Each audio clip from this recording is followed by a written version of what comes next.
विश्व में तेजी से उभरती अर्थव्यवस्था को देश की ग्रामीण अर्थव्यवस्था मजबूती देने का काम कर रही है। ग्रामीण क्षेत्रों में बढ़ती आर्थिक गतिविधियां और बढ़ती मांग के कारण खपत में तेजी आ रही है। एसबीआई की एक ताजा रिपोर्ट में भी मजबूत होती ग्रामीण अर्थव्यवस्था का संकेत दिया गया है।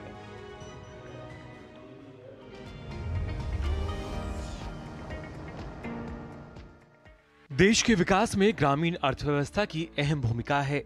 आज के समय में भारत के ग्रामीण क्षेत्रों में ग्रामीण अधिक खर्च कर रहे हैं। गांव में न केवल कृषि संबंधी संसाधनों की अधिक बिक्री हो रही है, बल्कि गांव में फ्रिज, दोपहिया वाहन और टीवी की खरीदारी भी सबसे उच्च स्तर पर है।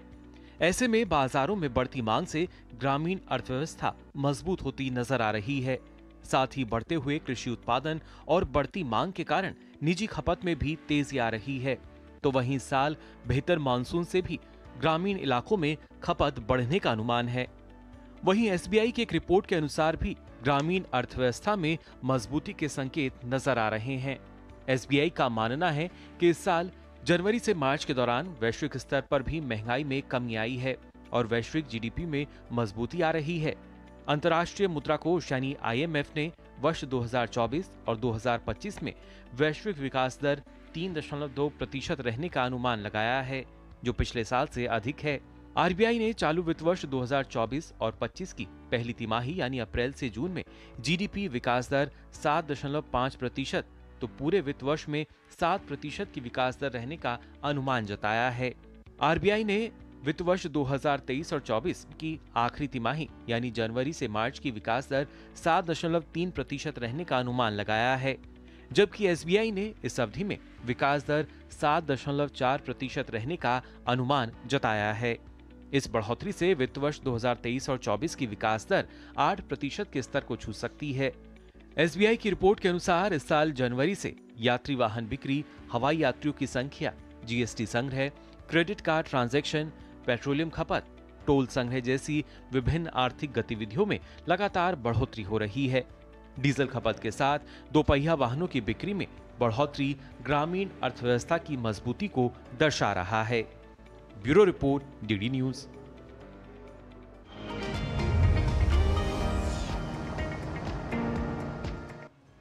तो देखा आपने किस तरीके से आर्थिक विकास दर में जब हम इजाफे की बात करते हैं और उसमें जो ग्रामीण अर्थव्यवस्था के योगदान को देखा जाए तो वो भी बढ़ता हुआ नजर आ रहा है। इस पर चर्चा के लिए हमारे साथ प्रोफेसर अश्विनी महाजन जी जुड़ चुके हैं, आर्थिक विश्लेषक हैं जाने माने।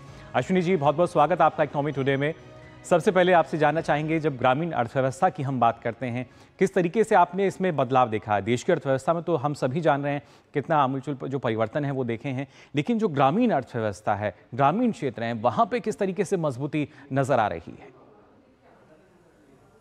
देखिए, अपने देश में लगभग 70% लोग अभी भी गांवों में रहते हैं। तो स्वाभाविक है, कोई भी आर्थिक उन्नति जो है बिना गांव के नहीं हो सकती। जी। लेकिन पिछले 10 सालों में हम देख रहे हैं कि ग्रामीण अर्थव्यवस्था में एक आमूलचूल परिवर्तन आ रहा है। सबसे पहली बात है कि जो शहरी क्षेत्रों में निर्माण कार्य देखा जाता था, इंफ्रास्ट्रक्चर देखा जाता था, जी। गांवों में इंफ्रास्ट्रक्चर बन रहा है।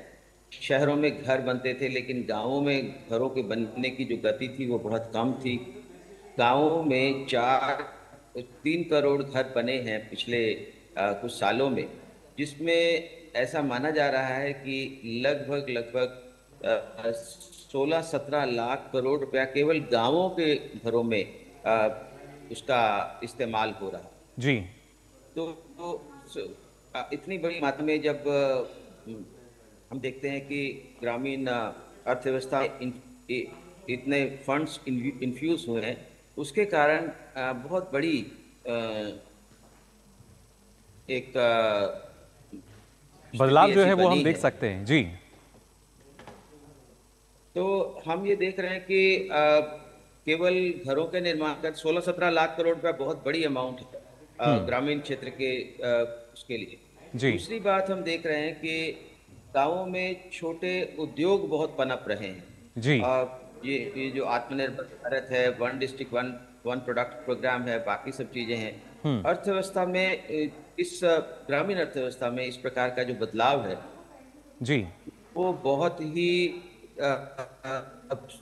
जिसको हम कह सकते हैं एक सुखद अनुभव दे रहा है, क्योंकि यदि यदि 70% लोगों का आर्थिक विकास होता है जी। तो उसका उसका असर हम देख रहे हैं कि हमारी ओवरऑल इकोनॉमिक एक ग्रोथ रेट पर भी पड़ रहा है। जी। और हम देख रहे हैं कि जो बहुत सारे ऐसे आर्थिक विश्लेषक विदेशों से भी लोग इस साल विकास दर को कम आंक रहे थे।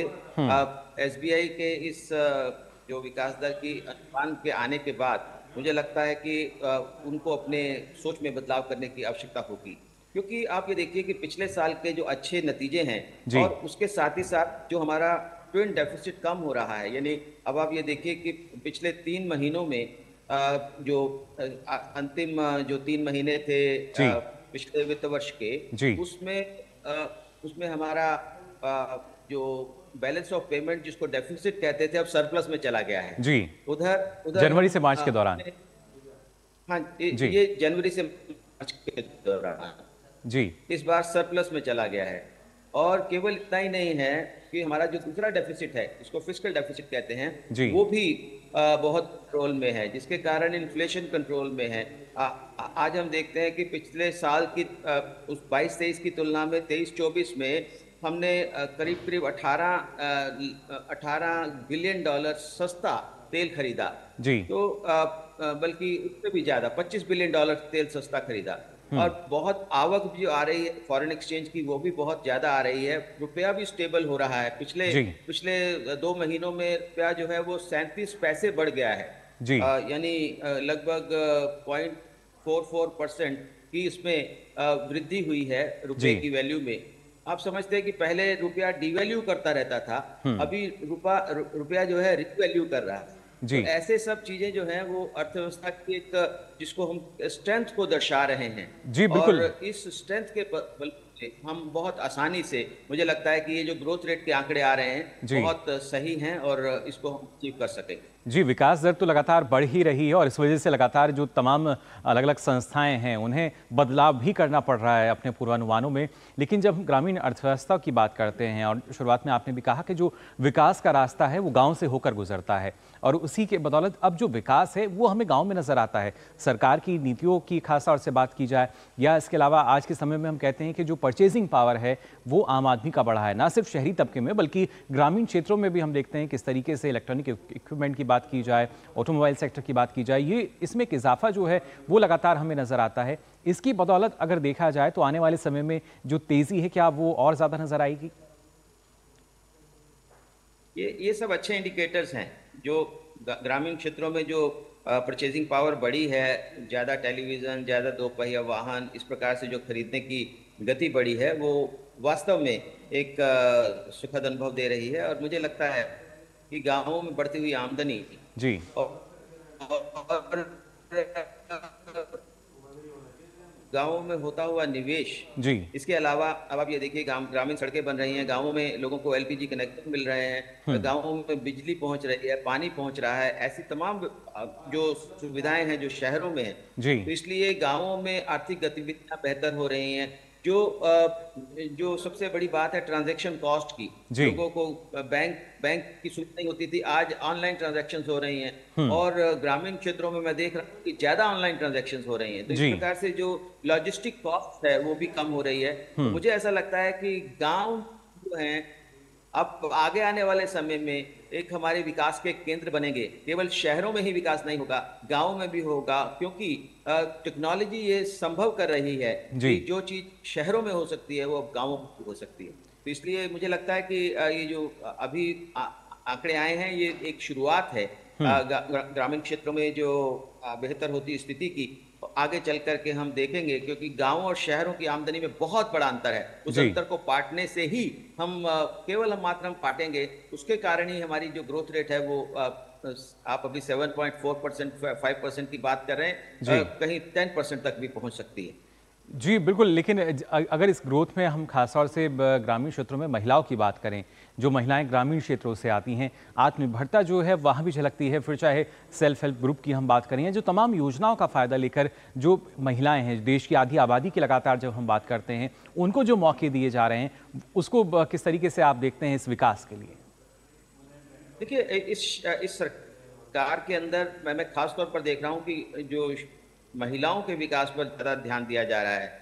चाहे वो ड्रोन दीदी की बात हो, चाहे वो लखपति दीदी की बात हो, ये जी। तमाम जो उपाय हैं वो वास्तव में अभी 2 करोड़ लखपति दीदी हो गए और 1 करोड़ का और का अभी लक्ष्य रखा गया है। तो जी। वास्तव में ये जो सभी ये एक कल्मिनेशन होता है।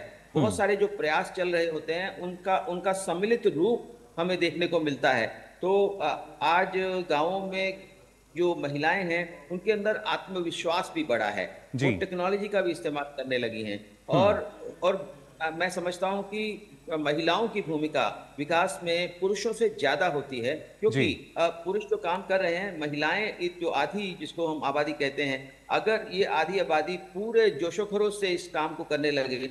और वो एक बात और देखी गई है कि इस सरकार के दौरान और उससे पहले भी प्रयास हुए कि जो भी फायदा दिया जाए, जो भी ट्रांसफर्स किए जाएं या जो भी सरकारी योजनाओं का लाभ मिले वो सीधा महिलाओं को मिले।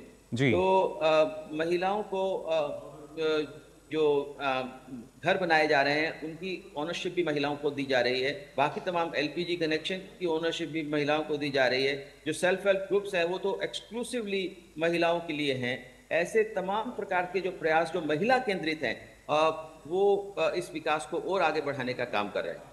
जी, बिल्कुल, इस विकास को और आगे बढ़ाने की खास तौर से अगर बात की जाए, जिस तरीके से आपने बताया आगे बढ़ाया जा रहा है, लेकिन खास तौर से अश्विनी जी, जो आने वाला समय है, क्योंकि ये जो शुरुआती जब 2024 और 25 की जो शुरुआती पहली तिमाही की अगर हम खास तौर से बात करें, जब इसमें इस तरह के सकारात्मक संकेत हमारे सामने आते हैं, तो कहीं न कहीं हम मान के चल सकते हैं कि जो आने वाला पूरा ये वित्त वर्ष है और भी बेहतर रहेगा, और उसी के तहत जो एक लक्ष्य हम लेकर चल रहे हैं कि कैसे देश को विकसित हम कर सकते हैं, उस राह के लिए, और जो देश को विश्व की तीसरी सबसे बड़ी आर्थिक शक्ति बनाने की बात है, ये कुछ ऐसे लक्ष्य हैं जिनको जल्दी हासिल कर पाएंगे? मुझे लगता है कि अगले 3 साढ़े 3 साल में हम विश्व की तीसरी आर्थिक शक्ति बनने वाले हैं। जी। मेरे जो आंकड़ों के अनुमान हैं कि हमारा जो अंतर है बाकी 2 मुल्कों के साथ, जर्मनी और जापान के साथ, वो बहुत ही कम रह गया है। और वो बहुत कम जो है उनकी विकास दर जैसे बहुत नीचे है और जी। हमारी विकास दर बहुत तेज है। तो मुझे लगता है कि जो 3.5 साल का हमने पहले अनुमान लगाया था, शायद हम 3 साल में ही उस लक्ष्य को प्राप्त कर पाएंगे। चलिए, ऐसा मुझे बिल्कुल। लगता है। बिल्कुल, हम भी यही उम्मीद करते हैं जल्द से जल्द जो लक्ष्य है उसकी प्राप्ति हो। फिलहाल अश्विनी जी, बहुत बहुत शुक्रिया आपका हमारे साथ जुड़ने के लिए।